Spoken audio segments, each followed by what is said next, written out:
and taste. Sweet. Sour. So good to taste.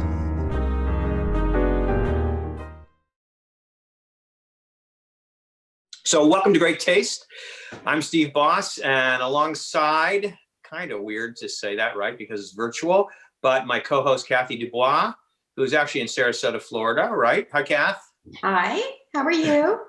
I'm great. It's, I mean, I could use a dose of patience, but I'm sure all of us are there. But I kind of need some shots of patience right now. But I'm doing fine, and Rachel's doing great, and we are so excited to have Malak Nour with us. Malak is the owner of Marmalade Sky Bakery, and it's a gluten-free bakery. She supplies a lot of baked goods, all different kinds, to the people of Fairfield and beyond. And now, I guess I shouldn't take away your everything you want to tell people, but she's actually shipping. So she can tell us about that later. So Malak, welcome to the show. Thank you. So good to be with you guys. I so miss seeing faces without masks on, so this is really nourishing for me. I don't get out much. Yeah, we can relate. Actually, I think we have some other bakers. Ellen, you're going to bake with Jaya? Let's see, where am I here? Oh, hi, can you hear me? Yes. Jaya is still quarantining downstairs from being away, so it's me. Yes, I'm here. I'm looking And for. you're going to bake? You're going to bake? Yes, I didn't order the Breadtopia flour, but I have other gluten-free flour. I should have. Good. I didn't quite see that email, so I'll try another one. Yeah. Well, you know what? Malak's going to talk a little bit about that then too. Let's make sure we cover the whole substitution subject, Malak, because I think that'll be important for people. So let's just jump right in. We want to get this baking going. Malak and I want to share some stories about Paris, and maybe some of you have some experiences that you'd like to share too, because Paris is close to her heart, and she can tell us why. And everybody, I'm sure, is very, very interested in traveling. So even if we have to do it virtually, we're going to do it that way. So Bob, are you baking, Bob Blankenship, or not? Joe, you're on mute. I don't know if Bob's baking with us or not, but there he is. No baking. You're just watching. Okay, that's just fine. Watching. Thank you. He's hoping he can eat it. Yes. Bob, I'll tell you what. Virtually. If you want to come over and pick up a couple muffins after the show, I'll put them outside for you. You let me know, okay? I will let you know. Thank you. Okay. All right. So Malak, tell us a little bit about yourself and how you got into all this. So I personally don't need to be gluten-free, but one of my kiddos, one of 4, got diagnosed with a gluten intolerance when he was about a dozen years old.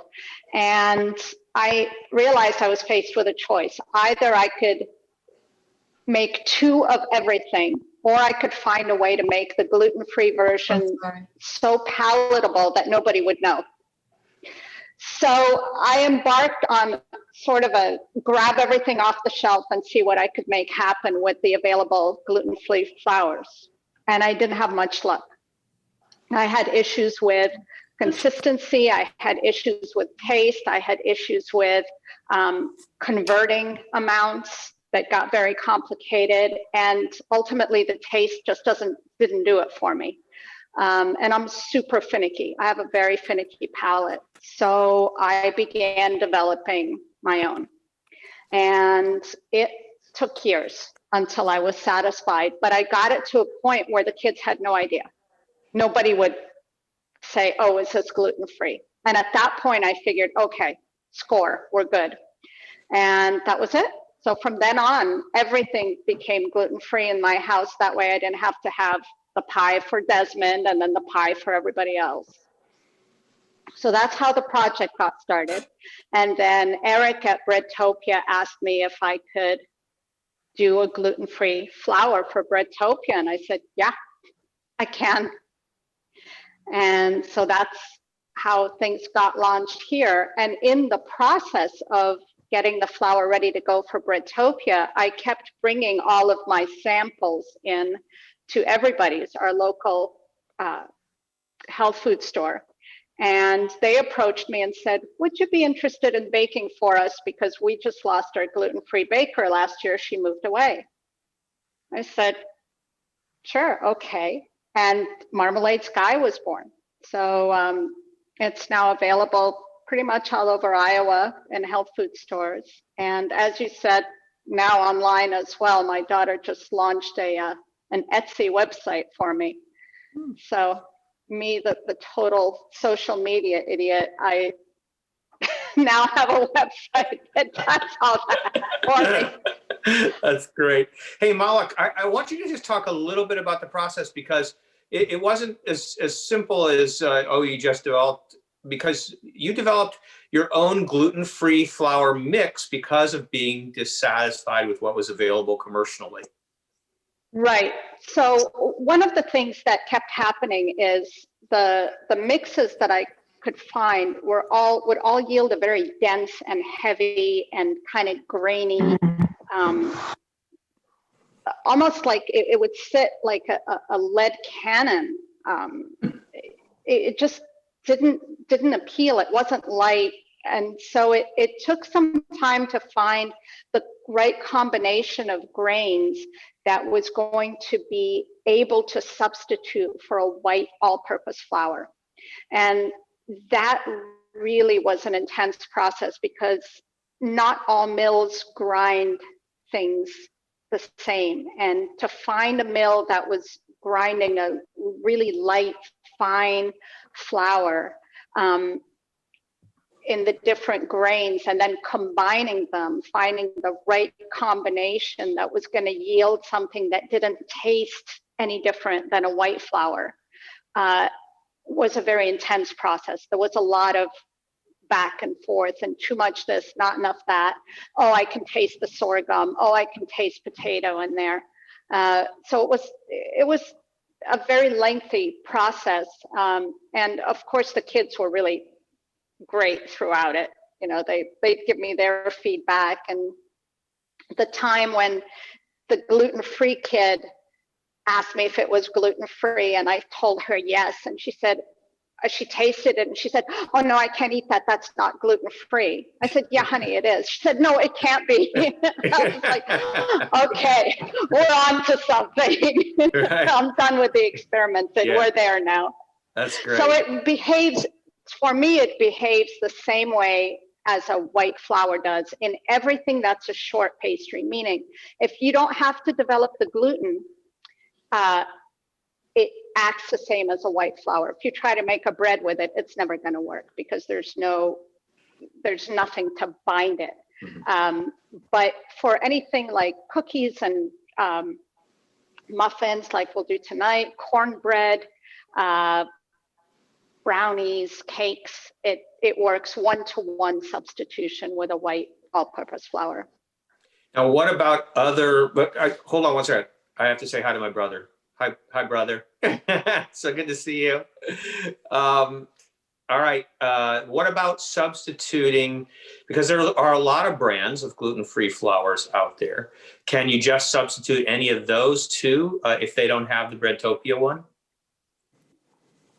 The bottom line is I haven't found one that works, except for one. Outrageous Baking in Colorado has one that works one-to-one for me, and I can't taste it. Of course, there have been new developments since I developed mine, and I haven't tried everything on the market. Most generally, I've found that the ones that I have tried I can't work with them and get the same result. So if you want to substitute, absolutely go for it.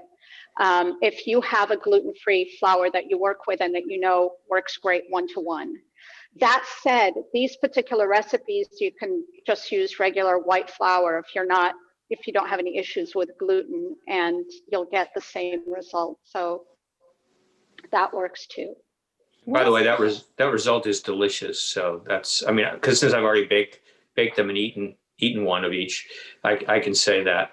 And Malak's chocolate brownies are always a favorite of mine. I used to be able to get them at the farmer's market before let's not go into it. Never mind.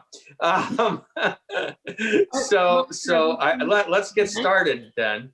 How do you want people to start? Because we do have a couple of bakers with us. Stephen, can I ask a question? Oh, sure. Yeah. Yeah. Are these organically grown flowers? Are they organic? No, and the reason is that one of the main ingredient in the flour is a brown rice flour. And I talked at length with the grower about doing it organically. And he said, bottom line, here's the deal. If we do it organically, the shelf life is just a couple of months because organic rice flours develop a lot of bacteria over just a little bit of time, and then they're not safe anymore. So this is rice that is grown by Lundberg, and so it's super clean, but not organic. And so for me, what's super important is it's non-GMO, it's grown, all the ingredients are grown very cleanly, but they are not certified organic in the flour. That said, everything else I use is organic. It's going to be organic butter, organic sugar, organic orange. Same with the berries, the dried cranberries, fresh cranberries. Yeah, let me just interject in case people aren't familiar with Lundberg. They're a very they're a family farm in California, and have produced rice, many varieties of rice for years and years, and really very dependable and have a lot of integrity. So I think it's when you gotta make it work, that's a great choice. All right, go for it. Any other questions? Should we go for it? All right. So why don't we start first thing by preheating the oven, and then we'll have it ready to go. And Malak, I think what we're going to do is we'll try to work back and forth since so many of us are not baking. So we'll try to keep everybody engaged in one way or another in between. Absolutely. So. Yep. So I'm going to tilt this down so you guys can see. 350. Okay. Steve, I'm going to say goodbye. Thank you very much. Joanne, thanks for joining us. And we'll see you hopefully at the next show next month. Thanks. Bye, everybody. Okay, enjoy your muffin. I will. Bye. Bye. Joanne got her time. So I'm just going to. And already baked. Oh, right. She's on Eastern time. Works. All right. So I'm just going to quickly spray my my little battered muffin tins. They're nothing special at all. I'm going to throw some liners in. You can butter your muffin tins. You don't have to use any special spray. You don't need to have liners. The reason I spray at the top is so that when the muffins expand at the tops don't stick to the pan. So that's. Oh, excuse me. Do each of these recipes make one tin full, like 12? Yeah, they make a dozen each. Yep. Okay. So, nice size ones too. Muffin tins. Perfect. So once our tins are ready, I've got my butter ready. The theory is super simple. We're going to mix all the dry ingredients. We're going to mix all the wet ingredients. We're going to dump them together. We're going to stir them, and we're going to stick them in the pan. So we'll start with the dry ingredients. Now, is there anything that they need to know as far as when you're mixing the wet ingredient? I know you recommended using either a hand mixer or maybe a KitchenAid, whatever, as opposed to trying to do it strictly by hand. Is there any particular consistency people are looking for? Or is it just you need to just mix them together, mix the wet ingredients together until they're nice and blended? Then you're going to add the dry ingredients and just mix until it's incorporated, right? No, you don't want to overdo that part of it. But is there anything in particular they need to look for? Actually, one lovely thing about the gluten-free is you don't have to worry too much about over-mixing because you're not going to develop the gluten. So we're safe on that. Where you really want to be careful not to over-mix is like when you're putting the very finishing touch in, which would be like the goat cheese, for instance. If you over-mix, then you'll lose the lovely little nuggets that you get in there. But otherwise, I'm going to go ahead and use my whisk so you can see how super simple it is. You could even use a fork if need be. It doesn't take anything special at all. So we've got flour. We're going to start with the savory ones and then go on from there. So we've got 1.5 cups of flour. We've got 1/2 cup of the cornmeal, 1 tablespoon of baking powder. And I know that sounds like a lot, but the cornmeal does make the batter a little bit heavy. So we need to leaven it a little bit here. Okay, here's comic And a relief. teaspoon of baking soda. What This is you got? cornmeal. I don't have any cornmeal. Oh, no. You know what? Then just add a little bit of flour. Okay. Just forget the cornmeal and add a little extra flour. Phew. All right. So then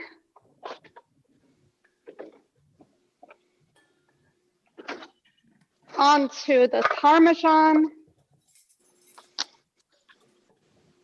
Now, see, this brought up an interesting question that somebody asked me. They said, do I have to use Parmesan or do you want me to use Parmigiano Reggiano? So we'll get into that again some other time. But what I told that person was, I said, as long as it tastes good to you, fine. I only use Parmigiano Reggiano, but the thing is that a taste is totally individual. So if it tastes good to you, feel free to enjoy it. Exactly. If you can get the Reggiano, I highly recommend it. Mm-hmm. Absolutely. All righty. A little bit of salt. And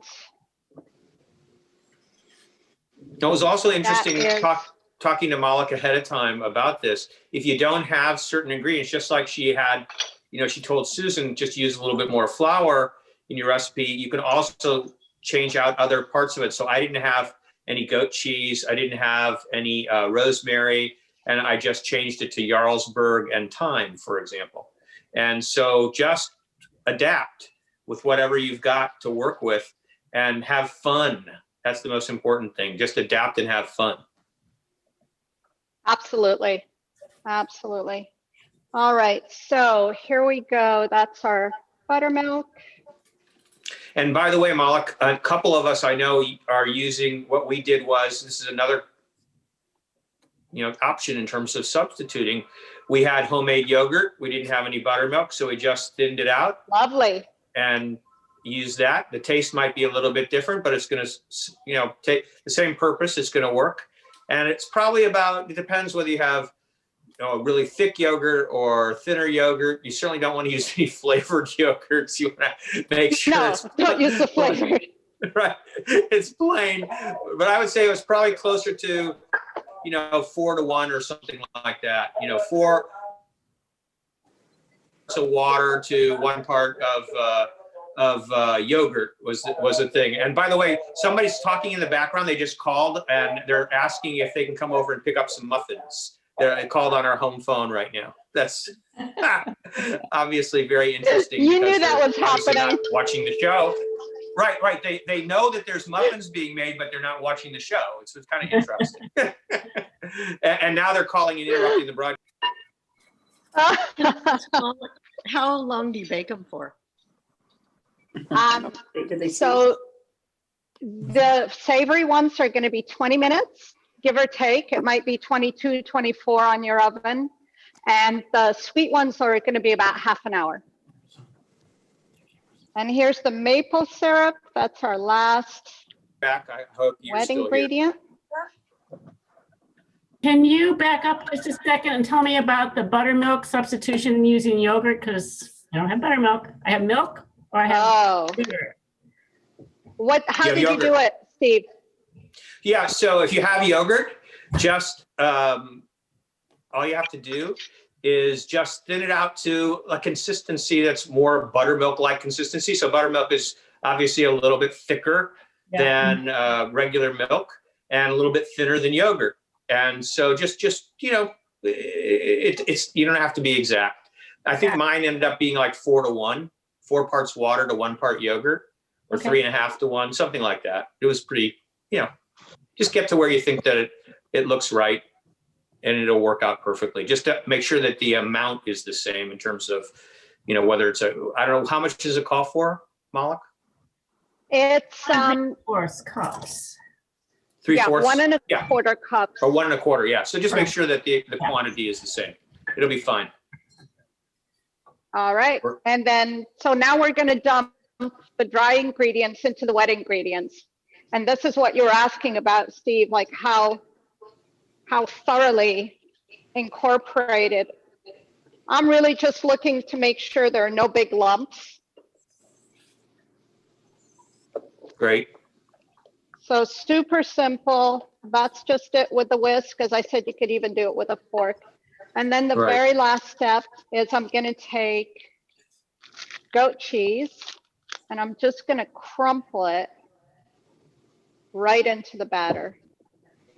Malak, I just want to ask those people who are baking, how are you doing? Are you up with her? Is everything good? Yeah. I'm on the yogurt. You're doing the yogurt. Okay. All right. Well, let us know if you have an issue and we can go back and Just holler. How long? Doing good. How high does it raise? How high does it raise? Yeah. How full should we make each tin? Normally muffin tins, they say 2/3 full. With this recipe, I kind of go almost all the way to the top because I like to have the tops spread a little bit over the top. If you just want them really well contained within the paper liner, then leave, a little 1/4 inch at the top.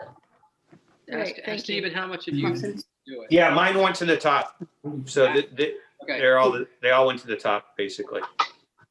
And it came out I'm just going to absolutely use perfect. perfect. I'm just using an ice cream scoop because I'm lazy. Now that, I love that idea. I fought with a big spoon. So that's a great idea, using an ice cream scoop. I love that. Yeah, any lazy shortcut, I'm all for. And Look I'm at not being that. too precise, as you see. I'm just kind of globbing them on there. That's a nice trick. We're going to pick that one up, the ice cream scoop. Yeah, that is really, that's like worth the whole show, Malak. So There you go. perfect. Kathy, you like that? You like easy, don't you? I like what? You like easy, don't you? Yeah. Well, I've seen that done many times on the TV shows. Like Ina Garten always uses a scoop. Do you know? I'm so sorry. Do you know that I was going to say that I'm sure you were going to mention Ina Garten? Kathy has this torrid love affair going with Ina Garten. I like her recipes. Yeah. She has really fun stuff. So yeah, she does. I just want to welcome All some right, other guys. people here. I love to see all of you. It's so great. I only have to see whoever's on the screen, but Camille, I see you, and Demry, I see you. That's awesome. Demry, that I love my knife, by the way, or cleaver or whatever you call it. It's great. I used it today. So interjecting some personal information in here. By the way, I hope you all are looking at the emails and seeing some of the products that I'm mentioning to you that I've just loved for 2020, because I think that if you check them out, you'll love them too. It's not like you don't have to worry. I'm not lining my pockets or anything. It's just totally passing it along so that you all have great stuff. Just like the ice cream scoop, you have the best things that you can count on in your kitchens. I just ordered a new one from Burlap Bring these in. It's the new sun-dried tomato paste powder. Sun-dried tomato powder. Did you see Burlap that? and Barrel. Mhm, I have it. Yeah. Did you have it? How is it?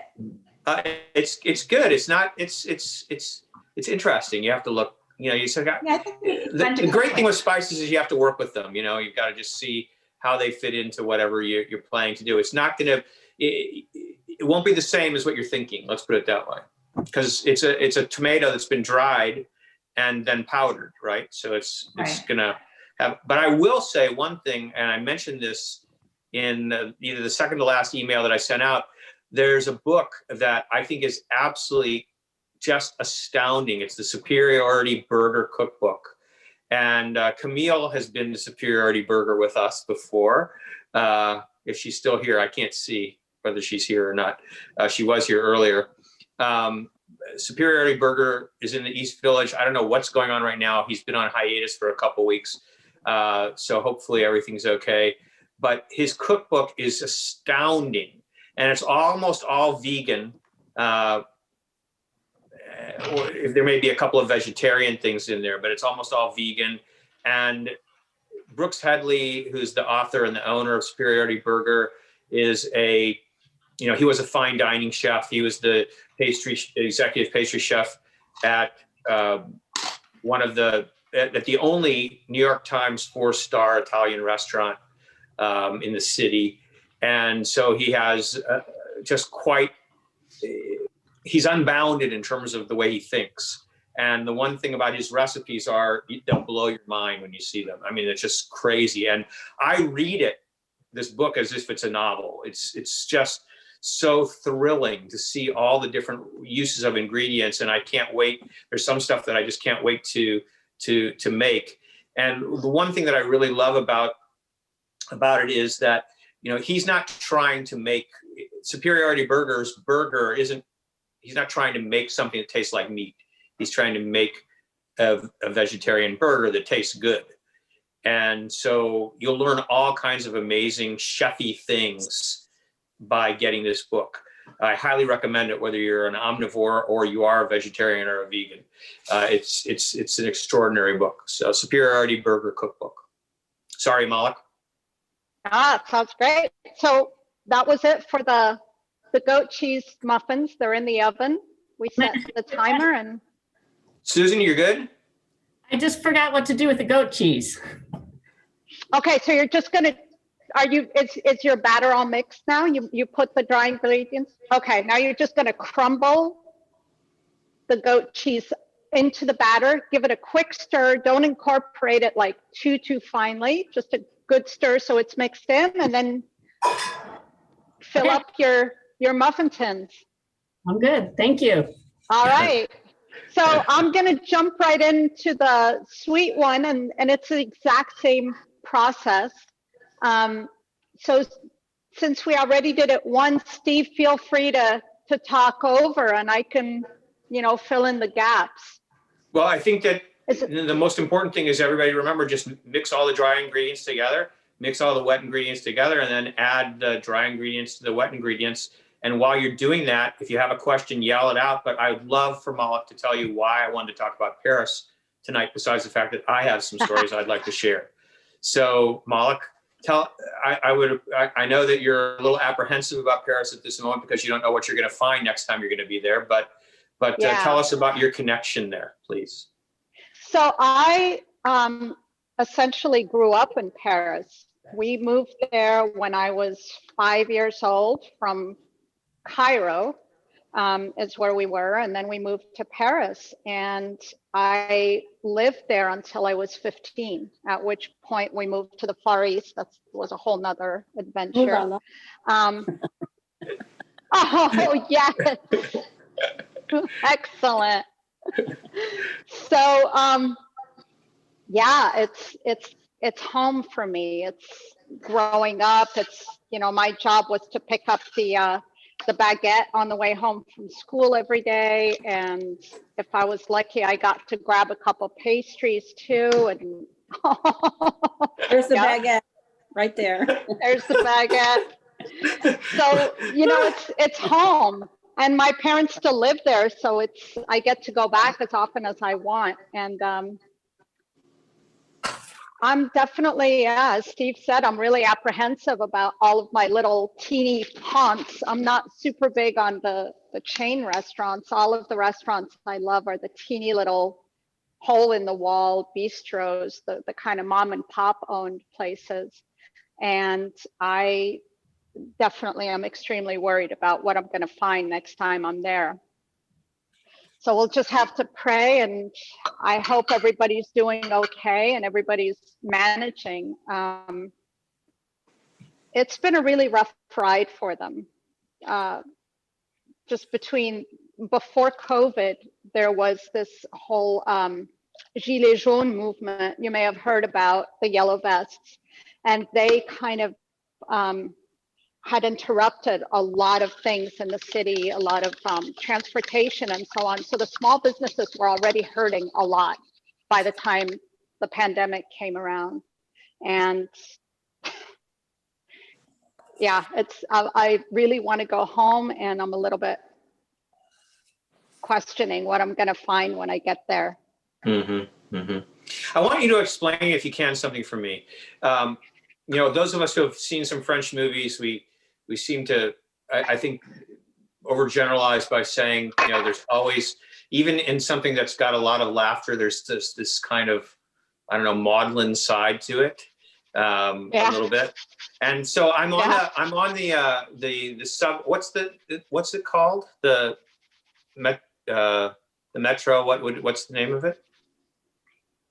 Metropolitan, the metro? Right. It's called the metro, yeah. Okay, good. But in French, it's not called the metro, is it, or is it? It is. It's a metro, and it's short for Metropolitan. It's okay, the RATP is the, yeah. Metro is better, you're right. Metropolitan. Yeah, metro, yeah. Metro is definitely better. So I'm on the metro, and the car is totally full. People are standing everywhere. I'm sitting with 3 women, right? There's 3 women. There's like 4s, right? 2 and 2. And I have this bag. It's from a chocolate shop. And this one woman, starts to talk. No, she doesn't start to talk to me. I start talking to her. And she's kind of not very engaged, but a little bit here and there. And somehow we get to, and by the way, 2 of my friends, one from Paris is standing, or 2 of the people standing in the car. And this woman and I are kind of talking, and my friend says to me, "What are you doing?" And I said, "I'm talking to this lady." And she said, "No, people don't talk to each other on the metro." and I said, oh, okay. And then I said to the lady, I said, "I just love Paris." And she looks at me, she gives me this strange look. And I said, "No, I really love Paris." She said, "Why?" I said, "Because people are also nice." She said, "No, we're not." And then I said, "Yeah, Oh yes, my you are." God. She said, "No, we're not." She was insistent that they weren't. Yeah, Right. So they you- take a lot of pride in that. Yeah.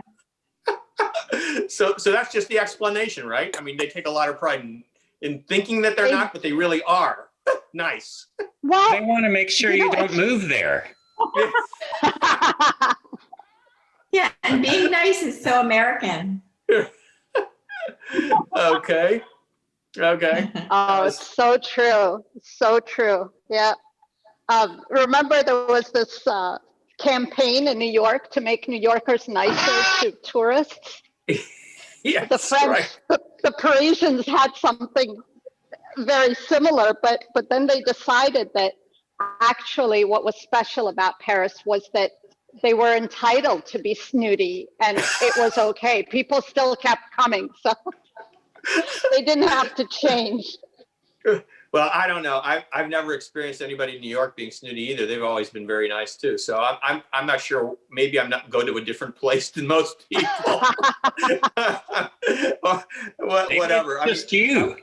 Huh? I said, maybe it's just you. Maybe. Whatever. Nobody can stand to be mean to you. Yeah, that could possibly be.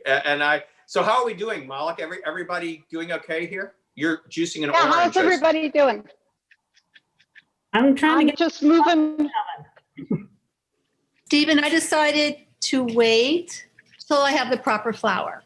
But I'm really enjoying all of your input and all of the information. It's fabulous. It's really fun. So I'm right in there with you. Okay, good. And how about the Lazareskis? How are you doing? Are you baking? You're good. And Susan, how are you doing? I'm trying to get my lovely batter into the muffin tin. Okay. Where's your ice cream scoop? All righty. Perfect. I just want to tell you, I want to tell you about two experiences, but I'll tell you about one first in Paris. There's, I want to show you this person. This person's name is Madame Acabo. And that is her shop. Her shop is, and pardon me how I say this, à l'Étoile d'Or. And was that okay, Malak? That was great. That was excellent. Okay. So this is a chocolate shop. Now, the thing about that, the chocolate shop is that it's very different. She doesn't make chocolates. So most of the famous chocolate shops, I think in Paris, Hermès, for example, or, you know, some of the other ones, you know, they make their own chocolate, right? She prides herself on selling chocolates from other places that you can't find anywhere else in Paris. So it's like, if you go to her place, they have Bernichon from Lyon, for example. And nobody else in Paris at that time anyway had Bernichon in their shop. So now we had been there, Rachel and I had been there before, and she dresses like Heidi. You can see, right? I mean, I think she kind of looks like Heidi in a sense. And she has pigtails. She's quite a character, actually. And this one time, this is another time we went there. We were with a man by the name of Jean-Baptiste. And Jean-Baptiste had been the French teacher for a good friend of mine. So my friend, before we had gone to Paris this time, he suggested that I call him and that Jean-Baptiste would take Rachel and I around Paris one day. So we did. And he was, at that time, I think he was probably in his early 70s. And he came and picked us up at the hotel, and we walked the entire day. He was unbelievable. He was crazy trying to keep up with him. And at one point he wanted to know if there was and he took us to just all these different places, showing us and telling us about the history of Paris, and quite extraordinary. And he was a linguist. He spoke, I think, 17 languages. I don't even know how many, but he even wrote, I've got a notebook filled with stuff that he was trying to explain his particular style of learning, how to learn language. And I wish I could ask him now to interpret it for me, but if he's passed away, it was very interesting. I remember when he was describing it. So we go into this shop because he asked, is there anywhere you'd like to go? I said, well, I love this little chocolate shop. Can we go there? And so we went over there, and we're in there, and we're there for just a couple of minutes. And of course, he speaks French, she speaks French. And they find out that both of their grandfathers came from Piemonte in Italy. And they immediately switch from French to Piemontese dialect. And they're talking with each other in Piemontese dialect.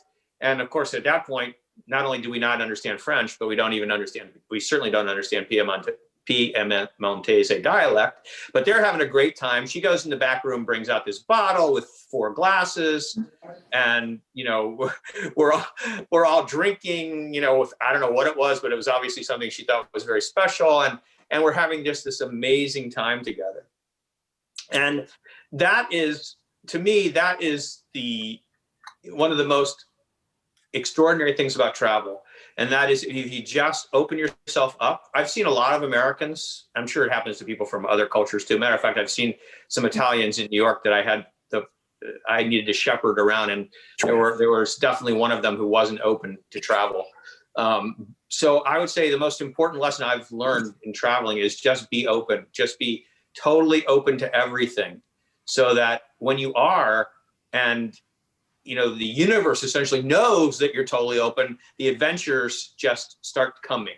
And it's quite extraordinary. And as Rick Steves, who many of you may know, is a travel expert, has a travel company, is on PBS, had said, he was specifically referring to Italy, but I think you could use it in any country. He said, when you go to Italy, but you could substitute whatever country you want, you know, don't have the attitude of I'm going to do Italy.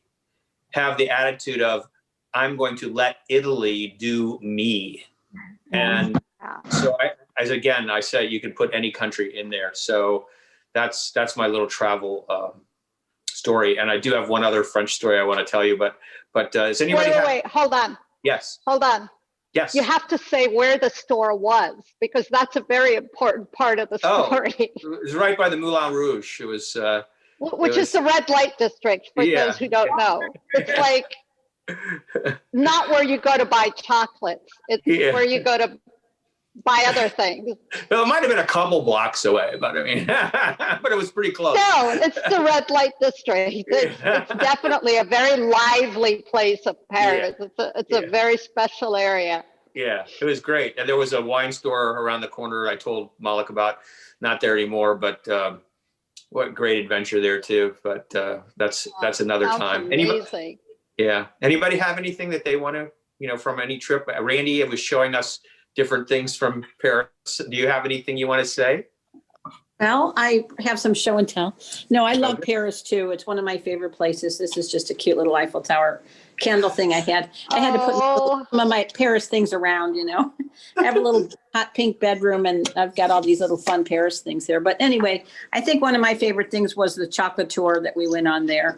And we went to all these famous chocolate places, and that was really cool. And I'm not good with French, so I don't remember the names, but there's one man in particular we were there around Easter time.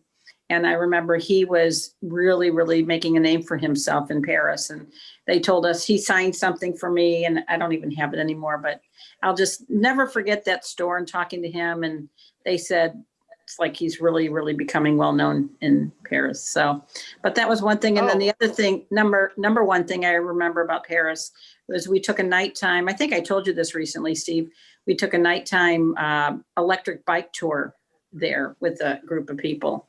And that was one of the coolest things we've ever done. And we ended up at the Eiffel Tower, actually at the end. And here's my little Eiffel Tower here, candle thing that I have. Beautiful. I lit my candle, but I love the Eiffel Tower. And, I just love Paris. It's very romantic. And in terms of the people, like you said, they were fine. But I think, again, Steve, you're really friendly and we tend to be friendly. And when you're open and friendly and surrender to the place, then they surrender back generally. So, I love it. And we would love to go back. Our friends have a condo there and they just did all this work to it, but they haven't even been back to see it because of COVID. So they hope to go back sometime this year, but they're not sure. We were going to meet them there, but otherwise, it's just a great place. And, it's just beautiful. All the patisseries, that's the thing that impressed me. Everything, if you have one store where you go, sometimes you see one pastry store where it's beautiful, but there, no matter where you go, everything is spectacular, gorgeous, and beautiful. It's just like art in every bakery. So anyway, and then in terms of the scoop, the ice cream scoop, I sold Pampered Chef for 30 years. So gosh, I wish I still was. I'd be selling everyone ice cream scoops or little scoops to fill those. But, we also had a good ice cream dipper too. But anyway, but that's all I have to say. That's great. Malak, do you have anything that you want to share about Paris? Oh gosh. One thing that when I was a kid, I didn't appreciate as much as I have learned to, is that my mom didn't cook. Or when she did cook, we usually ended up having to go out to dinner anyway. So hopefully she never stumbles on this show. But one thing that did, it meant that we ate out a lot. And to me as a child, it was just, that's what we did. I was essentially an only child. My younger brother's 10 years younger, so there's a huge age difference. And by the time he was born, we were well into our stay in Paris. And we just went out almost, I'm going to say 5 nights a week easily. And we were discovering new places all the time. And I appreciate that so much now that, you know, I've lived a little bit and kind of realized that that's not par for the course. That's not everybody's normal. I mean, my kids ate home every night, you know? So I was delighted to go out to meals, and there were restaurants that they'd see me coming and they'd go shuck 6 urchins and bring them to the table because they knew that was like what I was going to order. Well, that's the goat cheese muffins ready to come out, and I'm going to switch them out. I'm going to throw these guys in instead. Anybody else have anything coming out soon? Hey, I have something to show Malak. Okay. Wait till she comes back. Okay. Give me 1 second. Susan, are yours ready to come out yet? Oh, no, probably another 10 minutes. But I Okay. did want to share one Here are these guys. story from Paris if you have a chance. Yes. Yeah. The Montmartre area, where all the artists were, I think that's the one top of the hill. Yeah. There. So they have an artist square where all these guys are sitting with easels and doing people's portraits. And you said, let the place, you get to experience the place, what it opens up to you. So a guy came up to me and he says, Madame, I want to paint your picture. And I'm like, oh yeah, right. With a bunch of girlfriends, and it was right in the middle of the square, right? And they're saying, oh yes, do it. And so I thought, okay, I'm in Paris, I'll do it. I'm sitting there, with my head, however you want me to put my head, and they're all behind him, oohing and eyeing, and I'm like, what is he doing? How do I look? Well, it turned out it was a Picasso-esque portrait. And I have it hanging on my wall, but it's got like this really long neck, and a very elongated face. And I mean, it's definitely me, and I'm thrilled to have it, but I wouldn't have done it if I hadn't been with my friends, who encouraged me to, experience Paris. Right. Beautiful. So cool. Beautiful. Brett, what did you want to show? I just thought Malak might appreciate this. Does this look all familiar? I mean, besides the generic aspect of it. So anyway, there's a little story. This is from Egypt, right? Is it really? Oh Yeah. my God! Is it for spices? Yeah. Yeah. It's a For spices. Yeah, it was given to me by a good friend of mine that's Egyptian, and it looks ancient. I mean, it's probably 5 pounds. It's heavy. Yeah. Very Yeah, we had one of those in our kitchen in my grandmother's house. I totally remember it. Yeah, I thought you might. I think that's where it. It's old, Egyptian. How cool. Wow. So let's see those muffins one more time. You got them right there? Yeah, Okay. I do. So you see how they spread at the top? Yeah. That's because I filled them all the way to the top. I like them like that. Right. And I'm just going to give them a couple more minutes, then I'm going to flip them over and get them out of the tin so they can cool on a rack. Mm-hmm. And does anybody have any questions for Malak about the baking process at all? It's really pretty straightforward. It's very simple. I mean, I'm not a baker. Super I didn't have an issue. straightforward. Yeah, I didn't have an issue with it at all. So anybody who is a baker is going to be like, you could do it blindfolded probably. So I pass wanted along to a travel story. Yes, please. Okay, and you'll see where this fits into something mentioned earlier. I was doing my graduate internship in a new city, and I tore a contact lens. So I only had one contact, and I got myself good and lost in a part of the city that I knew nothing about. And I had remembered enough of the map where I could recognize the street names.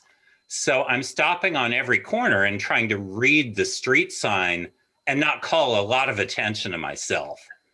And my French wasn't very good anyway. So I'm standing on the corner doing this, and this woman comes up to me and says something that I completely missed. And I thought, not talking to me. And I go on to the next street corner, and I'm trying to read the sign. And another woman comes up to me and says what sounded for all the world like, do you want to go on a date? And I thought, I obviously am misunderstanding. Go to the next corner, and I'm trying to read the sign, and it happens again. And I realized I'm standing on the corner doing this, right? I'm winking, trying to read this sign with my good eye. And then I start looking around at the building and buildings and the general character of the neighborhood and the preponderance of younger women who are dressed in a certain way. And I realize what district of town I'm in. And I'm thinking, how am I going to get myself out of this? So I finally, I walked slowly enough to the next corner, and I figured out instead of winking, I'm going to do this. Which helped He's a little covering his bit. eye, by the way, in case you're Yeah, I'm listening. covering one eye if you're not. And still somebody comes up to me, and I said in as much French as I could remember, and Lord knows what I actually said, but I was trying for, I'm very flattered, but one, I can't afford you, and two, I'm lost. Can you tell me how to get and apparently I was close enough because she laughed hysterically, and a couple of people took me to the right area, so I was able to get back out of there. What a great story. God. What a great story. Thank you. Thank you for telling us that. Oh my. So anybody else have anything they want to share? Traveling is so much fun. I just, just great. I'll tell you one more, and then I want to mention something about olive oil before we end. That night when we finished with Jean-Baptiste, he took us back to our hotel. This is where we were staying at this particular hotel, Villa Beaumarchais.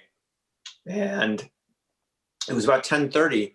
And he said, let's go out to dinner after you guys, freshen up for a minute.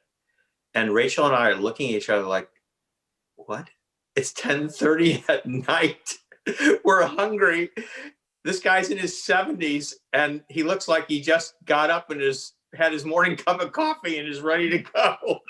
And we're like beat because of all the walking and everything that had gone on all day. And we, as nice as we could, we begged off because we actually still had to pack because we were leaving the next morning. But we were hungry, and at 10:30 at night, the restaurant in the hotel was already closed, and so we didn't know what to do. And we went up to the front desk, and we just said, "Is there any place really close by? Could we just grab something really fast?" And the guy said, "No, everything around here is closed." He said, "But don't worry, we'll take care of it for you." And so we went up to our room and we're packing, and I don't know, a half hour later, 20 minutes later, there's a knock on the door.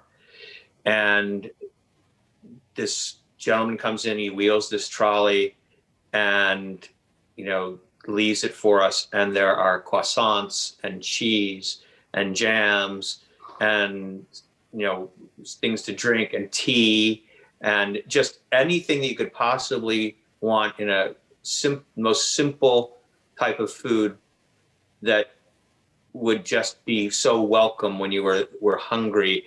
And we sat on the bed and had our tea and our cheese and our croissants and jams, and literally one of the most romantic meals we ever had in our entire time together.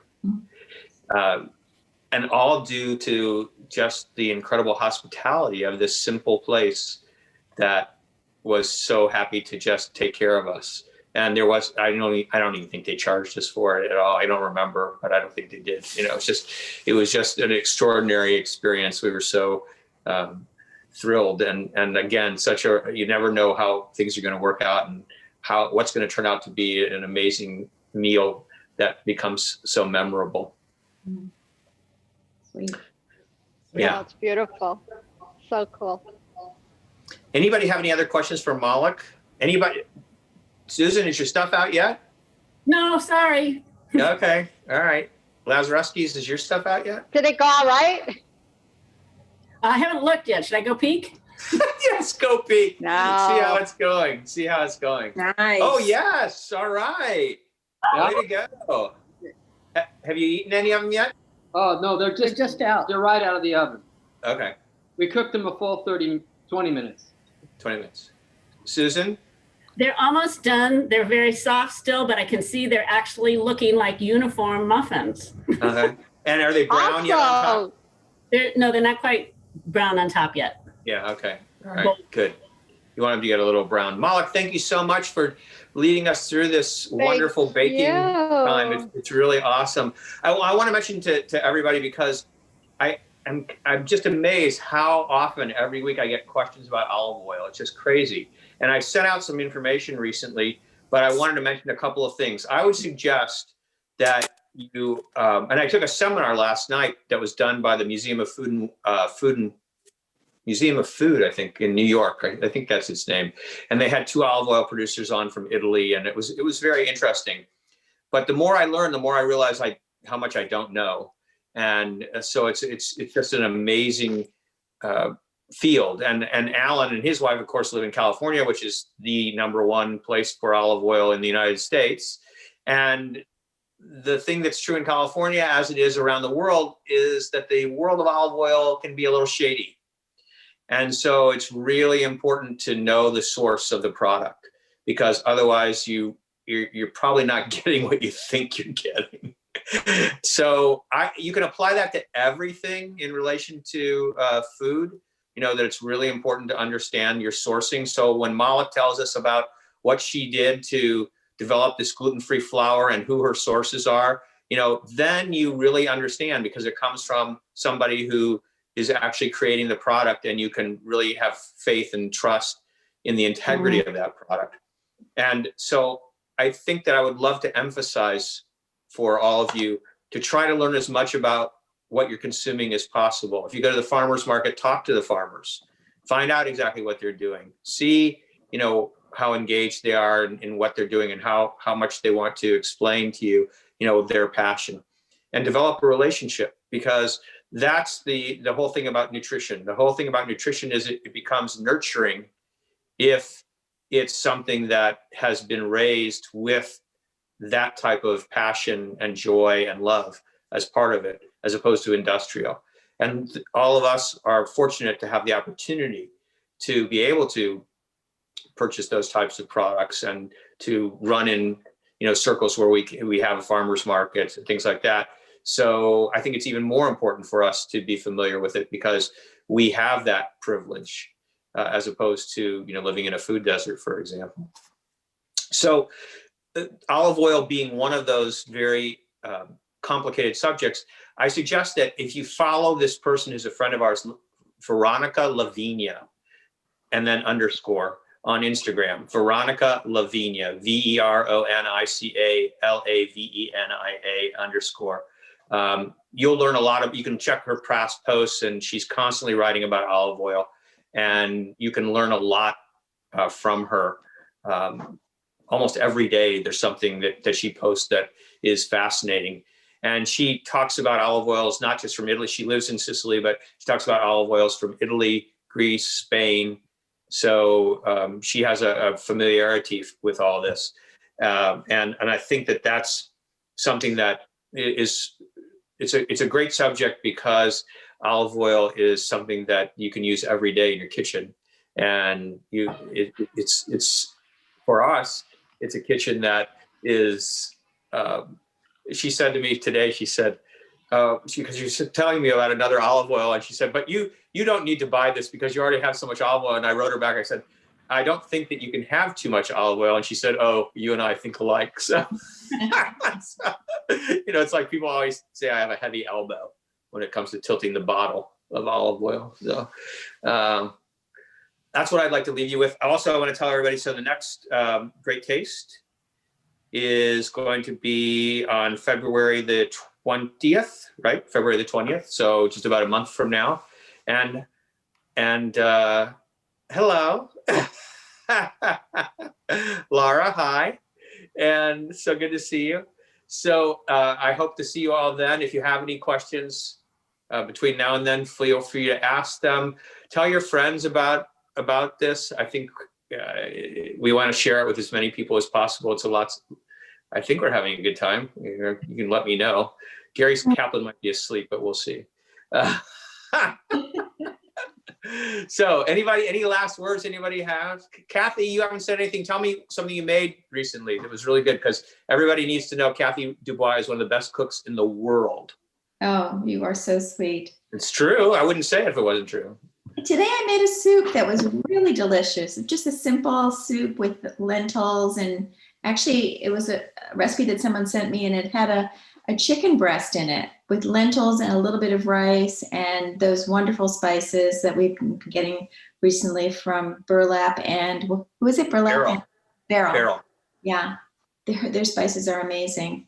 I've just been doing simple things. I cook for, just for myself mostly. So, and I work part-time. So I just try to get something delicious and quick, when I get home.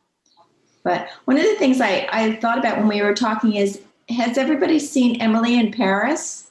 The Netflix series? It was Allison. It really showed Paris, and it really showcases how really bitchy the Paris people are, the Parisians are. It's Alice in Paris. Emily in Paris. Emily. Oh, wait, that's a different one. Two different shows. Never mind. Two different things. Sorry, go for it. Yeah, it's a good one, and it kind of shows what we were talking about earlier about how the Parisians think about Americans and how rude they are to Americans. It's funny. Okay, well, I would suggest you see Alice in Paris, because it doesn't show anything like that, and it's really fun. And the first two seasons the episodes are like 3 or 4 minutes each. They're just really short and a lot of fun.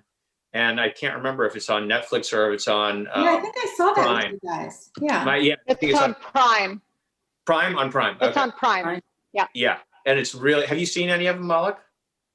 Yeah, I have. Very cute. Yeah, Very really cute. Yeah. So I will look at Emily, but I think I might prefer Alice. It's funny. Emily is funny. It was cute. It was light. It was fun. And the dress was darling. I enjoyed it. Oh, yeah. The clothes are amazing. Yeah. It was fun to watch. I liked it. Yeah. All right. Any last words from anybody? Last words from California. This was wonderful evening, and I hope you give me hope that we're going to be able to dust our passports off soon and be able to use them somewhere. And then also, we are in the middle of a blizzard in California right now. There's about 6 to 8 inches of snow outside with 70 plus mile-an-hour winds. So we're about to have some homemade soup that Diana made with Rancho Gordo beans, which I know Steve appreciates. Yes. So we're looking forward to that. Thank you for letting us share the evening. Oh, thank you so much for coming, and it's so great to see you. Really awesome. Now, Stephen, Brett wants to show you his muffins. He's just cutting them out of the oven, so don't hang up. Let's see those muffins. That's the muffin. Oh, wow. Now this is how you eat it, right? With that much butter? Oh, yeah, that's good. Yeah. At least. Not enough. If you're on a diet. Too much. How is it? The cornmeal makes it, I think. Now, that's the savory one? Yeah, we use polenta. We use polenta. Good.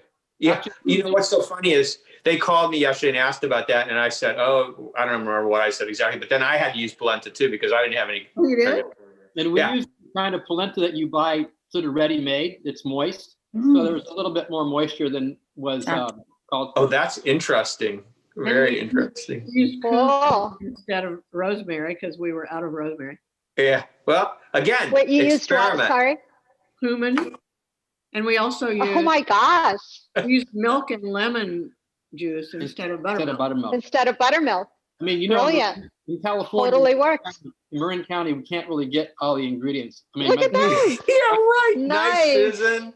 Totally. Yeah, Marin County, you can't get the Beautiful. ingredients, right? Beautiful, Susan. On our daily walks, there are bushes of rosemary. It's just that we weren't out today. We have an atmospheric river happening right now. So you've got a river. Alan's got a blizzard, and we've got cold. Very cold. Alan, where are you in California? We are on the other side of the Sierra in Bishop, California. Oh, wow. Near on the other side of Tahoe, near Mammoth ski area, and we're getting a lot of weather. It's wonderful. The Owens Valley. Yeah. The Owens Valley. Alan and everybody, so great to see you. And thank you for joining us. It's really been just such a pleasure. And who's this? Somebody that I haven't seen. I don't have my glasses. Is there somebody, Andrea? Do I see somebody? Yes. Hi. Hi. Hi. Andrea. When did you come in? Oh, a little late, about a half hour ago. Well, if you want anything, let us know. If you have any questions, send me an email. Okay, great. Thank you. I came in at 7:30, actually. Oh, okay. Well, you got here for probably half the baking. I got in time for a lot of good stories. Oh, good. Fantastic. All right. I will just say one other thing. If you want to be creative between now and next time, I think this is kind of fun. You can make little signs and we can hold them up, you know? So if you, it's kind of fun to do that. I don't know. There's my sign. Kitty. Oh, there you go. Kitty pears. Beautiful. Bye, everybody. You've been watching Great Taste. you. So great to see all of you. Kathy Dubois, thank you so much. And Malak, thank you so much. Don't forget Marmalade Sky Bakery. And you can find her on Etsy. What's the name of that? What's the name of the site? Marmalade Sky Bakery, all one word. Oh, great. On Etsy, Marmalade Sky Bakery. Bye, everybody. Bye. Bye, everyone. Great taste. Sweet. Sour. So good to taste.